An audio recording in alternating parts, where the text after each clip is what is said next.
हमेशा के लिए दफन कर दिया। मैंने फैसला किया है मैं स्पीकर के ओहदे पे मजीद नहीं रह सकता और मैं अपने ओहदे से इस्तीफा देता हूँ।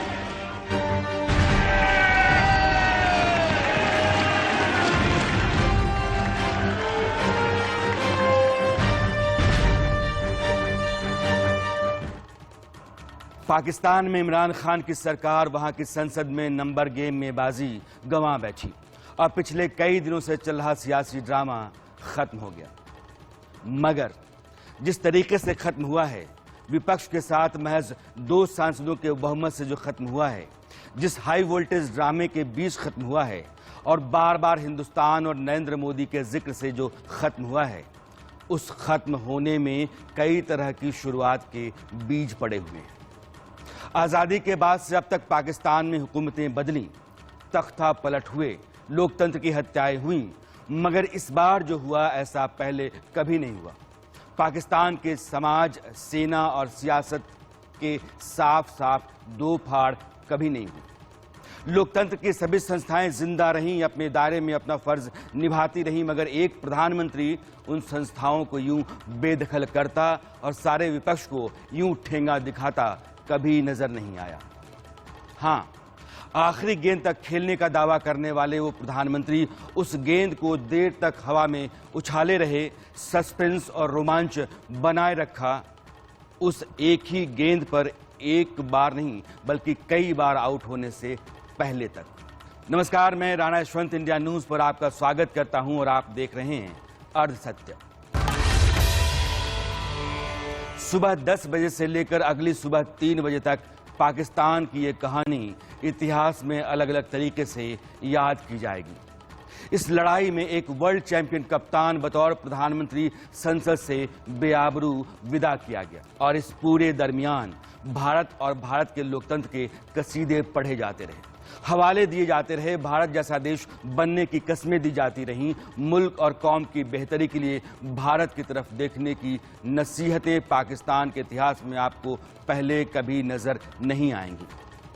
आज अरसत में 2 बातों पर गौर करने की तरफ मैं आपको ले चलूंगा। पहला ये कि कोई देश जब लोकतंत्र को अपनाकर पाकिस्तान बन जाता है तो उस जमहूरियत के लिए कैसे एक दाग बन जाता है, और जब एक देश लोकतंत्र के रास्ते पर चलते हुए हिंदुस्तान बनता है तो कैसे वह उसके लिए यानी कि जमहूरियत के लिए नाज बन जाता है, एक चमकदार मिसाल बन जाता है। पाकिस्तान के सुप्रीम कोर्ट के फैसले के मुताबिक वहां की संसद सुबह 10 बजे बैठ गई। हौसले और जज्बे से भरपूर विपक्ष समय पर आकर सदन में जम गया। इमरान की तहरीक-ए-इंसाफ के सांसद धीरे धीरे आते रहे। आना तो था ही, मगर न जाने क्यों वक्त काटते रहे। जब वक्त आपको काटने पर आ जाए तो आप चाहे जितना उसे काटना चाहें, वो किसी मजबूत सैलाब की तरह चलता है, न कटता है, न आपको सलामत छोड़ता है। पाकिस्तान की संसद में इमरान खान की पार्टी के लिए और उनकी सरकार के लिए समय कुछ ऐसा ही था। सदन की कार्यवाही शुरू हुई और नेताओं को अपना अपना पक्ष रखने का स्पीकर ने मौका देना शुरू किया। दोपहर बाद पाकिस्तान के विदेश मंत्री शाह महमूद कुरैशी जब अपनी बात कह रहे थे तो बहुत तफसील से और तरीके से उन्होंने हिंदुस्तान का जिक्र किया और ये बताने की कोशिश की कि जो अमेरिका है वो देश जिसके इशारे पर विपक्ष इमरान खान की सरकार गिरा रहा है, वो हिंदुस्तान के आगे कुछ बोल नहीं पाता। वो रूस यूक्रेन युद्ध के हवाले से कहना ये चाहते थे कि एक मजबूत लोकतंत्र की हैसियत और ताकत क्या होती है, ये हमें हिंदुस्तान से सीखना चाहिए। नाराजगी का इजहार किया जाता है कि हमने एब्सटेन किया, हमने वोट पे एब्सटेन किया, जनरल असेंबली में एब्सटेन किया, ह्यूमन राइट्स काउंसिल में एब्सटेन किया। मैं सवाल उठाता हूं उससे कि हमने एब्सटेन किया, लेकिन जो आपका नेट सिक्योरिटी प्रोवाइडर है, जो इंडो पैसिफिक स्ट्रेटजी का हिस्सेदार है आपका, वो सिक्योरिटी काउंसिल का मेंबर है, उन्होंने एब्सटेन किया? जी हां किया। वो जनरल असेंबली में जाता है, वो एब्सटेन करते हैं कि नहीं करते? करते हैं।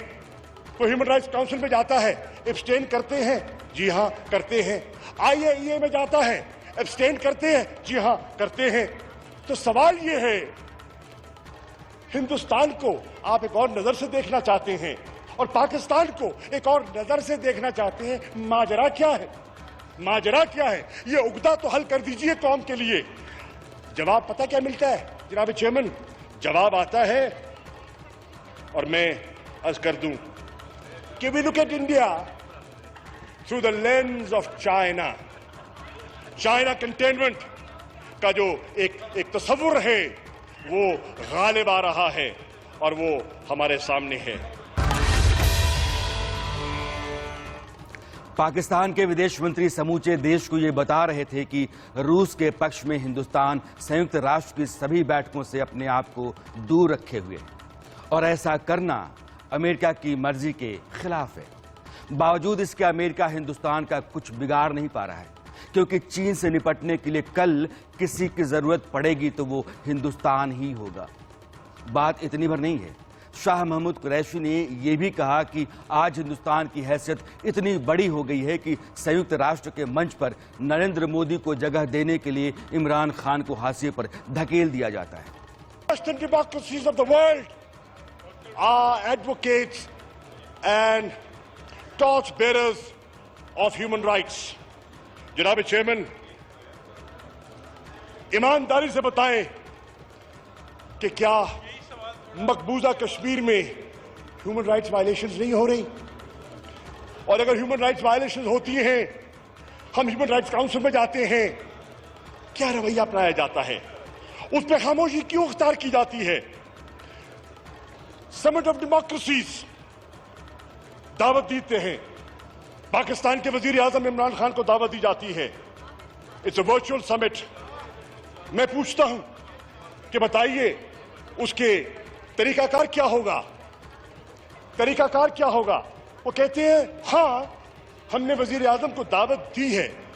मत भूलिए वो पाकिस्तान का वजीर आजम है। शख्सियत से आपको इख्तलाफ हो सकता है, लेकिन पाकिस्तान का वजीर आजम है, उसको दावत दी जाती है।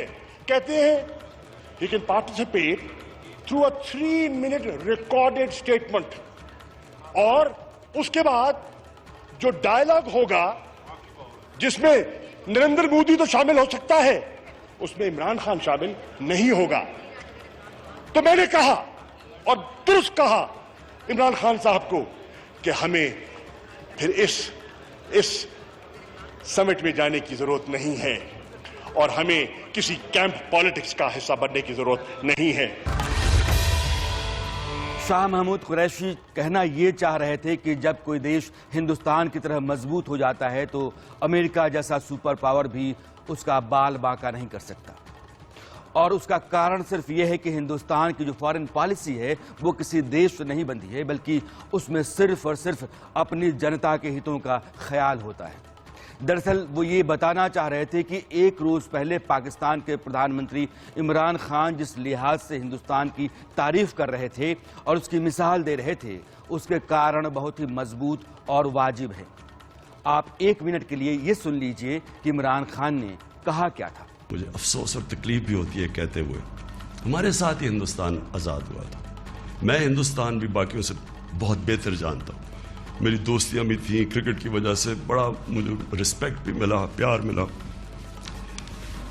मेरी लोगों से वाकफियत भी बढ़ी है। मुझे बड़ा अफसोस है कि ये सिर्फ एक आरएसएस की आइडियोलॉजी की वजह से और ये जो कश्मीर में उन्होंने किया है उसकी वजह से हमारे ताल्लुकात नहीं हैं। लेकिन मैं आपको ये कह दूं कि वो एक बड़े खुददार कौम है।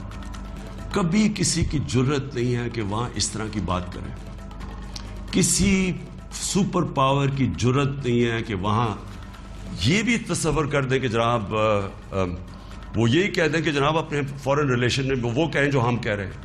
अब देख रहे हैं वो रूसियों से हालांकि सारी सैंक्शंस लगी हुई हैं, वो कह रहे जी हम तेल इंपोर्ट करते हैं, हमारे लोगों की बेहतरी है। तो इमरान खान का भी यही प्रॉब्लम है। मैं ये कहता हूं कि किसी से हमारी लड़ाई नहीं है, ना मैं किसी का एंटी हूं ना किसी मुल्क का एंटी हूं। मैं सिर्फ ये कहता हूं कि जो मेरे लोगों के फायदे के लिए पहली चीज वो है, मेरे 22 करोड़ लोगों के लिए, उसके बाद मैं दुनिया की बाकी चीजें मानने के लिए तैयार हूं। जब से इमरान सरकार के खिलाफ विपक्ष लामबंद हुआ और वो संसद में अविश्वास प्रस्ताव लेकर आया, उसके बाद से इमरान खान की जुबान पर हिंदुस्तान का नाम बार बार आता रहा। वो ये कहते रहे कि मैं एक इंडिपेंडेंट फॉरेन पॉलिसी चाहता हूं, दशकों से पाकिस्तान अमेरिका के कब्जे में है, उसके इशारों पर काम करता है, उससे उसको बाहर निकालना चाहता हूं। मैं चाहता हूं कि रूस और चीन के साथ भी रिश्ते बेहतर हों, पाकिस्तान हिंदुस्तान के नक्शे कदम पर चले, और यही बात अमेरिका को अखर रही है। इसलिए वो मेरी हुकूमत गिराने की साजिश कर रहा है। पाकिस्तान की संसद में इस बात पर विदेश मंत्री शाह महमूद कुरैशी काफी खुलकर बोल रहे थे और उन्होंने चुनौती के अंदाज में कहा कि अमेरिका से पाकिस्तान के राजदूत को इसी सदन में बुलाया जाए और पूछा जाए कि इमरान खान की सरकार अमेरिका की साजिश का जो इल्जाम लगा रही है वो सही है या नहीं। जनाब वाला, अब सवाल ये है कि सवालिया निशान लगा दिया गया। अब भी अगर मोजेस मेंबरान हिज़्ब इख्तिलाफ उस डॉक्यूमेंट के बारे में सवालिया निशान रखते हैं, I'm ready to make a proposal. I'm ready to make a proposal, Mr. Chairman, on the floor of the House. Let's go into an in-camera session and let the ambassador of Pakistan in Washington come and tell the House and brief the august members of the House that whatever he sent, does he stand by that or not? दूध का दूध पानी का पानी हो जाएगा, दूध का दूध पानी का पानी हो जाएगा। लेकिन विपक्ष ये सुनने को तैयार था ही नहीं। कुरैशी के बाद पाकिस्तान पीपुल्स पार्टी के नेता बिलावल भुट्टो सदन में खड़ा हुए और उन्होंने स्पीकर को ये चेतावनी दे दी कि इस तरह की बहस में हमारी कोई दिलचस्पी नहीं है, ये सेशन वोटिंग कराने के लिए बुलाया गया है, आप वोट कराइए। यही बात बिलावल के पिता आसिफ अली जरदारी ने भी कही। आपको पाबंद किया और आप तौहीन अदालत करते हुए खुद भी नाअहल होंगे। ये हुक्म आया है, अदालत ने ये फैसला सुना दिया है कि आपने आज 3 अप्रैल का कार्रवाई मुकम्मल करना है, वोटिंग करना है। आपका कप्तान भाग रहा है, भागते भागते तौहीन अदालत कर रहा है, भागते भागते आईन शिकनी कर रहे हैं। अगर आप इस जराइम में खुद मुलव्वस होना चाहते हो तो आपकी मर्जी। जनाब स्पीकर, अदालत के ऑर्डर पे अमल करो और वोटिंग करो। अगर आप आज का एजेंडा पर नहीं आते हो तो आपको आज से मालूम होना चाहिए पूरा ऑपोजिशन भी यहां से नहीं जा रहे हैं और अदालत इधर ही है। मैं सिर्फ आपसे बड़े मुद्दबाना तरीके से, ह्यूमिलिटी से ये अर्ज करना चाह रहा हूं कि आप वक्त ज़ाया न करें, वोट कराएं। एक चीज अपने इख्तिताम पे पहुंचे। कल को मैं नहीं चाहता जी असद महमूद साहब। सर, कल को मैं नहीं चाहता हूं जी प्लीज कि हम आपके खिलाफ भी सुप्रीम कोर्ट में जाएं और कहें कि जी स्पीकर ने वोट नहीं करवाया, कोर्ट की जो है वो तौहीन की है। लेकिन स्पीकर असद कैसर बार बार ये कहते रहे कि मुझे आईन पता है, आईन यानी कि संविधान मालूम है, उसके आर्टिकल पढ़े हुए हैं, मैं जानता हूं मुझे क्या करना है। बहस जारी थी। इमरान खान अपने घर पर बैठकर संसद की कार्यवाही देख रहे थे। सुप्रीम कोर्ट के जज भी जहां जहां थे नजर गड़ाए हुए थे और जनरल कमर जावेद बाजवा हर सेकंड के डेवलपमेंट पर नजर रखे हुए थे। संसद में बहस जारी थी और वोटिंग का कहीं नामो निशान था ही नहीं। शाम हो गई थी। विपक्ष बार बार सुप्रीम कोर्ट के फैसले का हवाला दे रहा था और ये कह रहा था कि आदेश के मुताबिक रात में 10 बजे से पहले तक वोटिंग करा ली जानी चाहिए। लेकिन स्पीकर असद कैसर अलग अलग दलों के नेताओं को आवाज दे रहे थे और चर्चा जारी रखे हुए थे। ऐसा लग रहा था कि पार्लियामेंट के भीतर समय खींचते रहने की तरकीब अपनाई गई है और बाहर इमरान खान इस समय का इस्तेमाल अपने हक में कोई फैसला करा लेने या बाजी कर लेने के लिए कर रहे थे।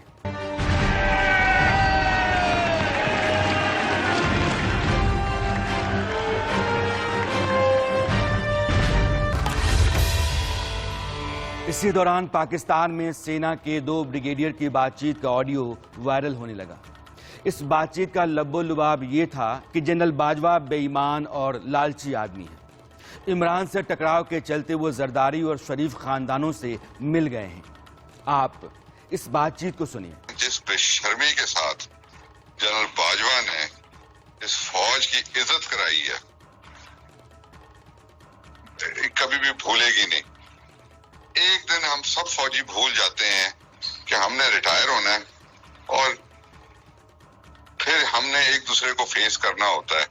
हाँ, ये और बात है कि जनरल बाजवा ने बेल्जियम में कोई हिसाब किताब अगर ले लिया है अपनी मीटिंग के बाद तो मैं कुछ नहीं कह सकता, और ब्रिटेन का तो खैर हमें पता ही है कि कहाँ इसका घर शर है, लेकिन इसने जो की है ना, तो वो ये तमगा इस पे ही लगता है। चाहे जो मर्जी है कोई कह ले, कुछ कर ले, ये हालात बिल्ड ही नहीं हो सकते थे जब तक कि ये बंदा ये इनका साथ ना देता।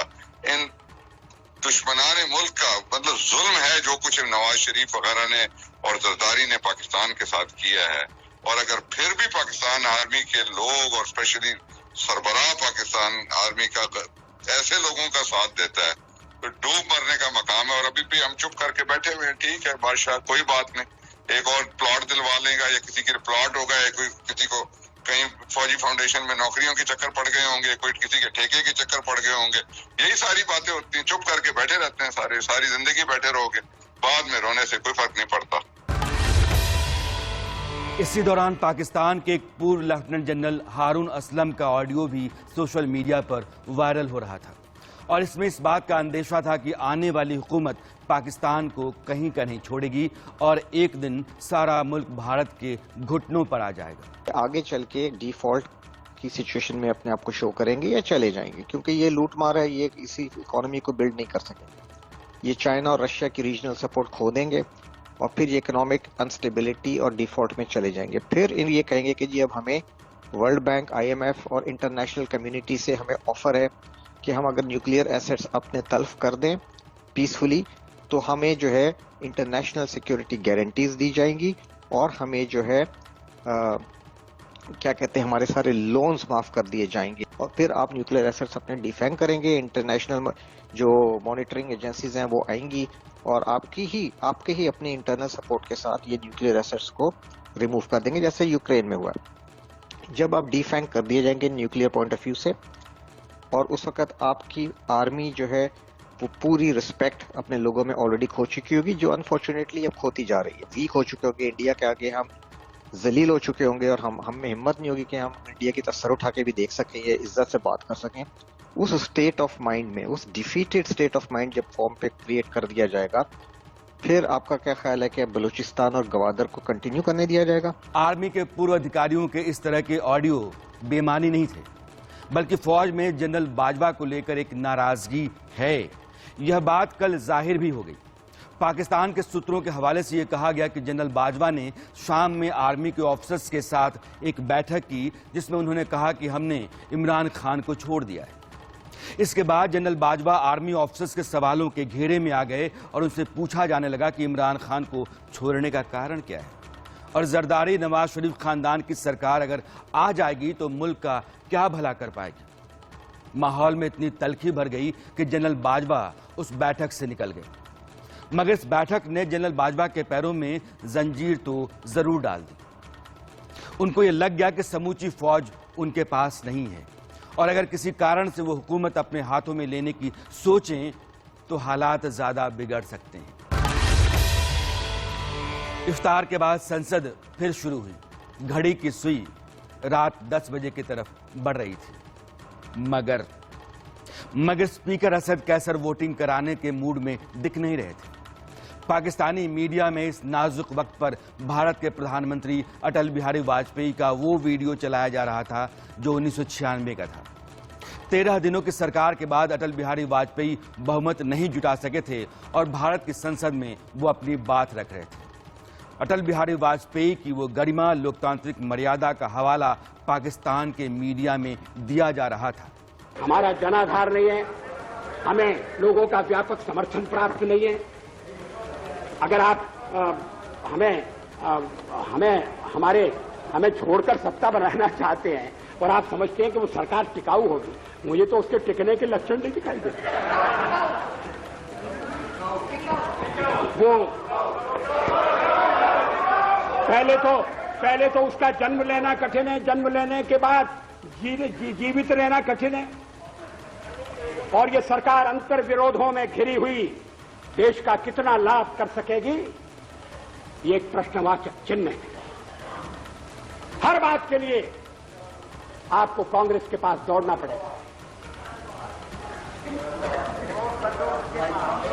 और जब आप उन पर निर्भर हो जाएंगे, अभी तो मैं नहीं जानता, पहले चर्चा हुई कि कुछ शर्तें लगाई जा रही, फिर चर्चा हुई कि कोऑर्डिनेटिंग कमेटी बनाना पड़ेगी। फ्लोर पर भी हम लोग कोऑर्डिनेशन करते हैं, उसके बिना तो सदन नहीं चलता है। आप सारा देश चलाना चाहते हैं, बड़ी अच्छी बात है, हमारी शुभकामनाएं आपके साथ हैं। हम अपने देश की सेवा के कार्य में जुटे रहेंगे।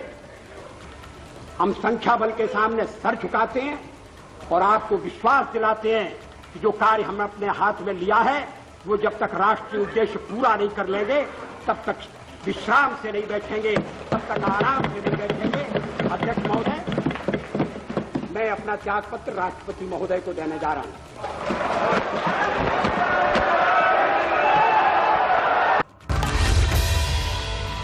कोशिश बात की थी कि इमरान खान न्यूज चैनल देख रहे हैं तो उन तक ये संदेश पहुंचाया जाए कि भारत के लोकतंत्र, उसकी खुददारी की आप बार बार तारीफ करते रहे हैं। उस देश के नेता जनादेश और संख्या बल के आगे सिर झुकाते हैं। उनके लिए ना सत्ता है ना पार्टी है, बल्कि जनता का आदेश ही सिर आंखों पर होता है। मगर इमरान खान शायद कुछ और ही सोच रहे थे। संसद में विपक्ष आपस से बाहर हो रहा था। घड़ी रात 10 बजे के नजदीक पहुंच रही थी। कई तरह की आशंकाओं, सवालों और संदेहों के बीच पाकिस्तान गुजर रहा था। मीडिया में इमरान खान की कप्तानी और उनके खेल के जज्बे का जिक्र शुरू हुआ और हिंदुस्तान फिर आया। वहां के टीवी चैनलों के पत्रकारों और एंकर एक वीडियो दिखाने लगे। वो वीडियो भारत और पाकिस्तान के बीच एक मैच का था। भारत के ओपनिंग बैट्समैन श्रीकांत को अंपायर ने आउट दे दिया, लेकिन श्रीकांत को लग रहा था कि वो आउट नहीं है। वो अंपायर के फैसले से नाराज थे। उन्होंने अपना बल्ला गुस्से में फेंक दिया था, पेविलियन की तरफ जा रहे थे। इस वक्त पर इमरान खान को लगा कि अंपायर का फैसला गलत है और उन्होंने पेविलियन जा रहे श्रीकांत को दोबारा मैच में बुलाया। इस तरह से कोशिश ये थी कि इमरान खान को दिमागी तौर पर लोकतांत्रिक जरूरतों के लिहाज से तैयार किया जाए। इसी दौरान हलचल तेज हुई। कहा जाने लगा कि इस्लामाबाद हाई कोर्ट और पाकिस्तान सुप्रीम कोर्ट दोनों आधी रात खुलने जा रहे हैं। संसद के बाहर हलचल बढ़ने लगी। कैदियों को ले जाने वाली एक खाली वैन आकर संसद से थोड़ी दूर पर लग गई। इस्लामाबाद पुलिस के कमांडो अदालतों की सुरक्षा में लग गए। इसी वक्त यह ऐलान भी हुआ कि किसी भी अधिकारी, नेता, मंत्री को देश छोड़ने की इजाजत नहीं है। सभी एयरपोर्ट पर पुलिस को सूचना दे दी गई। इसी सरगर्मी और प्रशासन की चुस्ती फुर्ती के बीच इमरान खान से मिलने पाकिस्तान के जनरल कमर जावेद बाजवा और ISI chief lieutenant general Nadeem Anjum पहुंचे। ये बैठक थोड़ी देर चली, मगर इसकी चर्चा ने पाकिस्तान में कई और सवालों को पैदा कर दिया। इमरान खान के कानून और सूचना प्रसारण मंत्री फवाद चौधरी ये कहने लगे कि अगर पाकिस्तान में मार्शल लॉ लागू होता है तो इसके लिए विपक्ष ही कसूरवार होगा। ये पाकिस्तान में हाई वोल्टेज ड्रामे का पीक चल रहा था। दुनिया सो रही थी, लेकिन पाकिस्तान का हर शख्स जग रहा था। इसी वक्त इमरान खान ने स्पीकर असद कैसर और डिप्टी स्पीकर कासिम खान सूरी को अपने आवास पर बुलाया। दोनों से उन्होंने करीब आधे घंटे बात की होगी। असद कैसर जब पार्लियामेंट पहुंचे तो फिर कॉल आ गई, और इस बार जब वो जा करके लौटे तो घड़ी की सुई रात 12 बजे का समय पार कर चुकी थी। तारीख बदल गई थी और इमरान के इरादे भी।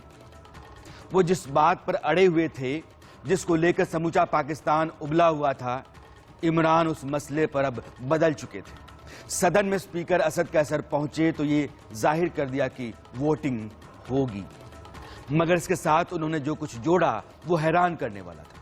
स्पीकर कैसर ने इमरान खान से अपनी दोस्ती का हवाला देते हुए कहा कि वो चेयर पर रहकर वोटिंग नहीं करा सकते, जिसका अंजाम उन्हें पता है कि यह इमरान खान के खिलाफ जाएगा। जमीनी हकायक व वाक़यात के पेश नज़र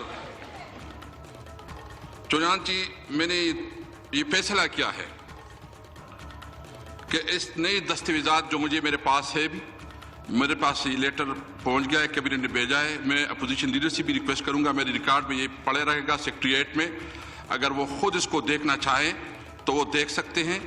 और मैं सुप्रीम कोर्ट चीफ जस्टिस को भी लेटर में भेजूंगा, वो भी इसका मुआयना करे और जो इस मुल्क के कवानीन हैं और जो हमारी खुद मुख्तारी और खुददारी की जो हमारी ज़रूरत है कि हम अपने मुल्क की खुददारी के लिए खड़े हों, सबको जो है ना खड़ा होना पड़ेगा। मैं आज ये फैसला करता हूँ और मैंने फैसला किया है कि मैं स्पीकर के ओहदे पे मजीद नहीं रह सकता और मैं अपने ओहदे से इस्तीफा देता हूँ। मैंने अपनी ज़िंदगी का बहुत लंबा अरसा अपने लीडर इमरान खान के साथ गुजारा। 26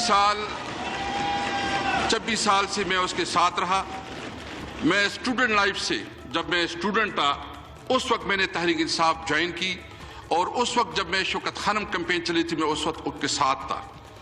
मैं चूंकि इस वक्त एक कौमी फरीज़ा है और सुप्रीम कोर्ट का एक फैसला है, इसको मनोअन तस्लीम करते हुए उसकी जो प्रोसीजर है उसको आगे बढ़ाते हुए मैं जो पैनल ऑफ चेयरमैन है आया सादिक साहब, वो बाकी इजलास वो चलाएगा और जो इसकी लीगल वो उसके मुताबिक करेगा। असद कैसर ने सदन को आगे चलाने और वोटिंग कराने के लिए जिस शख्स को आवाज दी वो नवाज शरीफ की पार्टी के सीनियर लीडर अयाज सादिक थे। अयाज सादिक के कुर्सी संभालते ही ये साफ हो गया कि पाकिस्तान अब किधर जा रहा है। वोटिंग होगी, विपक्ष के पास बहुमत आएगा और शहबाज शरीफ के प्रधानमंत्री बनने का रास्ता साफ हो जाएगा। वोटिंग हुई मगर सत्ता पक्ष ने इसमें हिस्सा नहीं लिया। स्पीकर अयाज सादिक ने भारी शोर शराबे और नारों के बीच वोटिंग के नतीजे का ऐलान किया। 174 members have recorded their votes.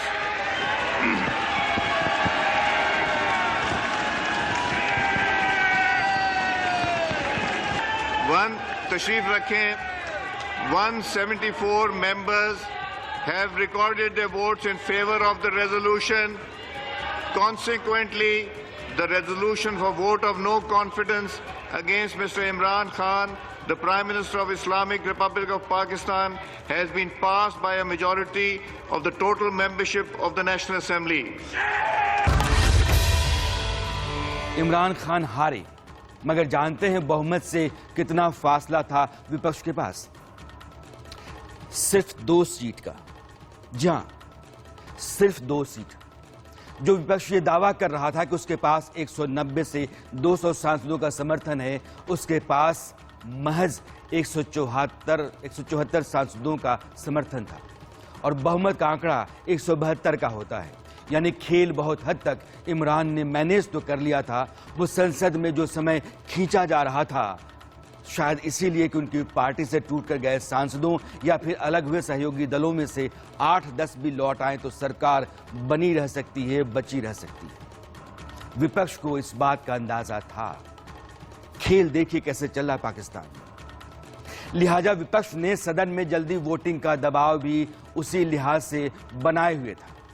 Imran के ऊपर वक्त तलवार लिए खड़ा था। आधी रात सुप्रीम कोर्ट के जज अदालत में बैठे हुए थे। संसद के बाहर गिरफ्तार करके जेल ले जाने वाली गाड़ी लगी हुई थी। पुलिस प्रशासन को आदेश सख्त थे और जनरल बाजवा भी किसी भी तरह की मदद कर पाने की हालत में नहीं थे। लिहाजा वोटिंग करानी पड़ी और उस 2 वोट के अंतर से बहुमत का आंकड़ा पार करने वाले विपक्ष के नेता शहबाज शरीफ ने इमरान खान को धमकाना शुरू कर दिया। हम इस कौम के दुखों और जख्मों पर मरहम रखना चाहते हैं। हम किसी से बदला नहीं लेंगे। हम किसी के साथ नाइंसाफी और ज्यादती नहीं करेंगे। हम बेजा लोगों को जेलों में नहीं भिजवाएंगे, हम बेकसूर लोगों को जेलों में नहीं भिजवाएंगे, लेकिन कानून अपना रास्ता देगा, इंसाफ अपना रास्ता देगा, इंसाफ अपना रास्ता देगा। उसमें ना बिलावल भुट्टो साहब, ना मौलाना फजल रहमान साहब, ना कोई उसमें मुदाखलत नहीं करेगा। इंसाफ का बोलबाला होगा, अदलिया का एहतराम हम दिल से तस्लीम करेंगे और मिलकर मशावरत से इदारों के साथ मिलकर इस मुल्क को चलाएंगे, पाकिस्तान को कायदे आज़म का पाकिस्तान बनाएंगे। मैं आखिर में आपका जनाब चेयरमैन शुक्रिया अदा करता हूं कि आपने बड़े एहसन तरीके से आपने आज की इस तारीखी कार्रवाई को आपने चेयर किया और उसको आपने अकम्प्लिश किया। मैं आपका बेहद शुक्रिया अदा करना चाहता हूं और इस शेर के साथ मैं अपनी बात ख़त्म करूंगा कि जब अपना काफिला अज़्म यकीन से निकलेगा, आप और मुस्कुराएं, इसलिए कि मुस्कुराने के दिन है ये आज। जब अपना काफिला अज़्म यकीन से निकलेगा, जहां से चाहेंगे रास्ता वहीं से निकलेगा। वतन की मट्टी मुझे एड़ियां रगड़ने दे, मुझे यकीन है चश्मा यहीं से निकलेगा। शहबाज शरीफ एक तरह से खुलेआम कह रहे हैं कि अब इमरान पर गाज गिरेगी, लेकिन आप ये समझिए कि ये शहबाज शरीफ हैं कौन। इस आदमी के बारे में बताने से पहले इनकी हरकतों के कुछ वीडियोस आपको दिखाना चाहता हूं।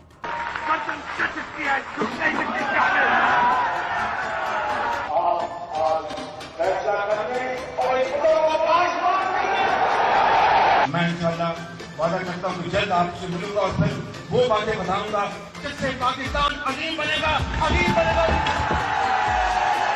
जो आज हमें बिजली देना चाहता है, हम पाकिस्तान ये हरकतें सामान्य आदमी की आपको लग रही हैं, संदेह पैदा होता है, लेकिन शहबाज शरीफ पाकिस्तान के पंजाब सूबे के 3 बार मुख्यमंत्री रहे हैं। 2018 के चुनाव में वो PMLN की तरफ से प्रधानमंत्री पद का उम्मीदवार बनाए गए, क्योंकि नवाज शरीफ भ्रष्टाचार के मामलों में प्रधानमंत्री पद से बर्खास्त किए जा चुके थे। 2018 में जब इमरान की सत्ता आई तो शहबाज शरीफ नेता प्रतिपक्ष बने। नवाज शरीफ के छोटे भाई शहबाज शरीफ भी करप्शन के मामले में जेल की सजा काट चुके हैं। इन पर आरोप है कि ये 14 अरब की आवास योजना और 4 अरब की पंजाब में साफ पानी की योजना, यानी कि कुल मिलाकर 1800 करोड़ की 2 योजनाओं का ठेका कानून को ताक पर रखकर इन्होंने अपनी पसंद की कंपनी को दे दिया था। पाकिस्तान में जैसे नवाज शरीफ के छोटे भाई शहबाज हैं, वैसे ही नवाज की बेटी हैं मरियम नवाज। मरियम नवाज भी भ्रष्टाचार के मामले में अपने पिता की तरह सजा याफ्ता हैं, जेल जा चुकी हैं। पाकिस्तान में नेशनल अकाउंटेबिलिटी ब्यूरो यानी कि NCB कोर्ट ने पनामा पेपर्स कांड में नवाज शरीफ को 10 साल और मरियम नवाज को 7 साल की सजा सुना रखी है। नवाज शरीफ पर तो लगभग 80 लाख पाउंड यानी कि कमोबेश 73 करोड़ रुपए और मरियम पर 18 करोड़ 20 लाख रुपए का जुर्माना भी लगाया है। यानी कि पूरा का पूरा खानदान भ्रष्टाचार के मामले में सिर से पांव तक डूबा हुआ है। नवाज शरीफ को प्रधानमंत्री की कुर्सी भ्रष्टाचार के चलते ही छोड़नी पड़ी थी, क्योंकि सुप्रीम कोर्ट ने उनको बर्खास्त कर दिया था। अब उसी नवाज शरीफ को पूरे धूमधाम से लाने की तैयारी हो रही है। बानमती का कुनबा जो है वो हुकूमत बनाने जा रहा है, और वो कैसा कुनबा है उसकी हम थोड़ी सी आपको याद दिलाना चाहते हैं। ये वो हैं जो पिछले 20 साल से एक दूसरे को मुल्क का गद्दार, एक दूसरे को चोर और एक दूसरे को डाकू करार देते रहे हैं। ये हुकूमत 7 महीने चलेगी कैसे, ये हमारी समझ से बाहर है। पाकिस्तान का एक सच ये भी है कि नवाज शरीफ खानदान और भुट्टो जरदारी खानदान एक दूसरे के जानी दुश्मन रहे, मगर आज दोनों साथ मिलकर सरकार चलाने जा रहे हैं। इमरान खान भी लगातार यही कहते रहे, लेकिन उनकी नाकामी इतनी ज्यादा रही है कि जरदारी शरीफ खानदान की बेईमानियां हल्की पड़ गईं। पाकिस्तान में पिछले 3.5 साल में जो उसकी आर्थिक स्थिति है, बढ़ती महंगाई और बेरोजगारी है, इमरान खान के औंधे मुँह गिरते जो वादे हैं, इन सभी ने इमरान खान को लेकर जनता के बीच जो उम्मीदें थीं और जो जन समर्थन था, उन दोनों का एक तरीके से गला घोंट दिया। इस समय इमरान के पास अपने लिए दो ही आधार थे। एक तो ये कि वो बताएं कि उनकी सरकार को गिराने की विदेशी साजिश हो रही है और उसी का हिस्सा विपक्ष की ओर से लाया गया विश्वास प्रस्ताव है, और दूसरी बात यह कि इमरान खान दरअसल पाकिस्तान के लोकतंत्र को हिंदुस्तान की राह पर लेकर चलना चाहते हैं, जहां की सरकारें विदेश नीति के मामले में किसी का पिट्ठू नहीं बनती हैं, बल्कि वो फैसला वो लेती हैं जो उनके देश के लिए बेहतर होता है। हम एक आजाद मुल्क चाहते हैं। मेरे मुल्क की फॉरेन पॉलिसी मेरे लोगों की बेहतरी में हो। साथ वाला हमारा मुल्क है हिंदुस्तान। मैं आज हिंदुस्तान को दाद देता हूं। इन्होंने हमेशा आजाद फॉरेन पॉलिसी रखी। आज हिंदुस्तान उनके साथ मिला हुआ है, उनका अलायंस है। क्वाड के अंदर अमेरिका का अलायंस की हुई है और अपने आप को वो कहता है मैं न्यूट्रल हूं। रूस से तेल मंगवा रहा है जबकि सैंक्शंस लगी हुई हैं, क्योंकि हिंदुस्तान की पॉलिसी अपने लोगों की बेहतरी के लिए है। अब यहां से इस बात को समझना जरूरी है कि पाकिस्तान के हुक्मरानों पर हिंदुस्तान के लोकतंत्र का ऐसा प्रभाव क्यों है। इसका बड़ा कारण तमाम तरह की खामियों, कमजोरियों, टकराव और तनाव के बावजूद हमारे यहाँ की राजनीति में जनादेश, लोकमत और लोकतांत्रिक संस्थाओं के प्रति पूरा सम्मान का बने रहना है। इसका कारण हिंदुस्तान की जनता भी है, जो खुद को लोकतंत्र के सामने लगातार खड़ा हो रही चुनौतियों और समय के साथ आ रहे बदलावों के लिहाज से अपने आप को समझदार और सूझबूझ भरा वोटर के तौर पर तैयार करती रही है।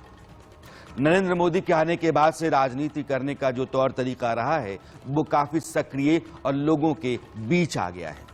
जवाबदेही, डिलीवरी, लगातार काम करने, जनता को अपने पक्ष में करने के लिए कल्याणकारी योजनाओं पर अमल करने और भ्रष्ट राजनीति के धीरे धीरे ही सही मगर साफ होते रहने से सत्ता को लेकर जो लोकमत रहा है वो बदल रहा है, और इस बदलाव का दबाव बाकी दलों पर भी पड़ा है, जिसके चलते ट्रांसपेरेंसी, ऑनेस्टी, डिलीवरी और परफेक्शन को लेकर और परसेप्शन को लेकर के भी एक हेल्दी कंपटीशन ने पॉलिटिक्स में अपनी जगह बनाई है। दूसरी तरफ नरेंद्र मोदी ने दुनिया के मोर्चे पर भारत को न सिर्फ बड़ा बल्कि ताकतवर देश के रूप में रखा है। दुनिया के मंच पर अब वो ग्लोबल लीडर के तौर पर बोलते हैं और दुनिया सुनती है। अध्यक्ष महोदय, आज विश्व का हर छठा व्यक्ति भारतीय है। जब भारतीयों की प्रगति होती है तो विश्व के विकास को भी गति मिलती है। When India grows, the world grows. When India reforms, the world transforms. Imran Khan पर मोदी की लीडरशिप वाले हिंदुस्तान दुनिया में भारत की बढ़ती हैसियत, अहमियत और एक तेवरदार आक्रामक मुल्क वाला उसका रवैया ऐसा असर डाले हुए है कि वो मोदी और भारत का अपने बचाव में बार बार जिक्र करते रहे। लेकिन बीती रात 4 बातें ऐसी रहीं जिन्होंने इमरान खान को पूरी तरीके से सरेंडर करने के लिए लॉक कर दिया। पहला, पाकिस्तान के सेना प्रमुख की वो बैठक जिसमें उन्होंने इमरान खान को खुले तौर पर कह दिया कि जमहूरियत में संख्या ही सरकार चलाती है और इसके लिए बेहतर है कि आप सत्ता से हट जाएं अगर आपके पास बहुमत नहीं है तो। सेना का रवैया साफ। आधी रात को supreme court, Islamabad high court के जज भी अदालत पहुंच गए थे। रात 11:30 बजे बार काउंसिल ने कोर्ट का आदेश नहीं मानने के लिए सुप्रीम कोर्ट में अपनी अर्जी सरकार के खिलाफ डाल दी थी। कोर्ट के हुक्म से प्रशासन का अमला जो काम करता है उसको यह आदेश दिया गया कि संसद के बाहर कैदियों को ले जाने वाली गाड़ी खड़ा करो। बहुत मुमकिन है कि प्रधानमंत्री, स्पीकर, डिप्टी स्पीकर को गिरफ्तार करना पड़े, और प्रशासन ने एहतियातन सुप्रीम कोर्ट के फैसले की अवहेलना करने वाले लोगों के भागने का रास्ता बंद कर दिया, क्योंकि सभी हवाई अड्डों पर किसी भी अधिकारी, मंत्री के विदेश जाने पर पाबंदी थी बिना इजाजत। इस बात का फरमान जारी कर दिया गया। अगर इमरान वोट नहीं कराते तो उसी वक्त उनको जेल जाना पड़ता और उसकी चारदीवारी में उनको कब तक रहना पड़ता ये भी पता नहीं था। इसलिए स्पीकर, डिप्टी स्पीकर को आधी रात उन्होंने घर पर बुलाया और कहा कि अब कोई रास्ता बचा नहीं है, वोटिंग करा दीजिए। 10 अप्रैल की सुबह पाकिस्तान की संसद के भीतर विपक्ष जश्न मना रहा था। तस्वीरें आप स्क्रीन पर देख रहे हैं और प्रधानमंत्री आवास पर उधर इमरान खान अपना बोरिया बिस्तर समेट रहे थे, बहुत सारे सपनों के साथ अपने 3.5 साल के सफर को खत्म कर रहे थे। चलते चलते हिंदुस्तान के लोगों से एक बात कहना बहुत जरूरी है और वो ये कि देश बहुत मुश्किल से बनता है और लोकतंत्र उससे कहीं ज्यादा सब्र, संयम और समझदारी से फलता फूलता है। बहुत वक्त बाद इस देश में एक राजनीति चल रही है और उसका एक ही फलसफा है कि जो गरीब है, चाहे वो किसी भी जाति और कौम का क्यों न हो, सरकार की कल्याणकारी योजनाओं का फायदा उसको मिलना चाहिए। जात, मजहब, पंथ की जकड़बंदी टूट रही है और इसी के जरिए राजनीति करने वाले उसको बार बार सहेजने की कोशिश कर रहे हैं, मगर समाज बदलाव की तरफ जाता दिख रहा है। इसको जहरीला और गंदला जो लोग कर रहे हैं उनको धकियाइए, गर्दनियाइए, ये बहुत जरूरी है। आज की राजनीति में वो साहस है कि भ्रष्ट और बेईमान चाहे जितना कद्दावर हो, उसकी नकेल कसी जा रही है, कसी जानी चाहिए। मैं ये मानता हूं कि इसमें कई अपवाद हैं, मगर उसका कारण सियासी मजबूरियां हैं और इन मजबूरियों से मौजूदा राजनीति को बाहर आना पड़ेगा। आज दुनिया एक प्रखर, प्रबल, पराक्रमी और पुरुषार्थ से भरा भारत देख रही है। इसी भारत का कायल पाकिस्तान दिखता रहा, वहां की समूची सियासत, जमहूरियत और हुक्मरान दिखते रहे। शहबाज शरीफ जिस जज्बे से अपनी तकरीर का आखिरी शेर पढ़ गए, उसमें भी हिंदुस्तानी जमहूरियत का जज्बा शरीक था।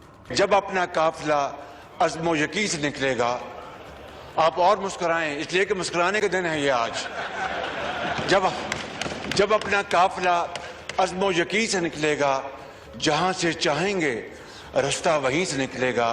वतन की मट्टी मुझे एड़ियां रगड़ने दे, मुझे यकीन है चश्मा यहीं से निकलेगा। और सत्य में आज इतना ही। मेरी मुलाकात आपसे अगले हफ्ते फिर होगी। सवाल कोई दूसरा होगा, मुद्दा कोई नया होगा। तब तक के लिए नमस्कार।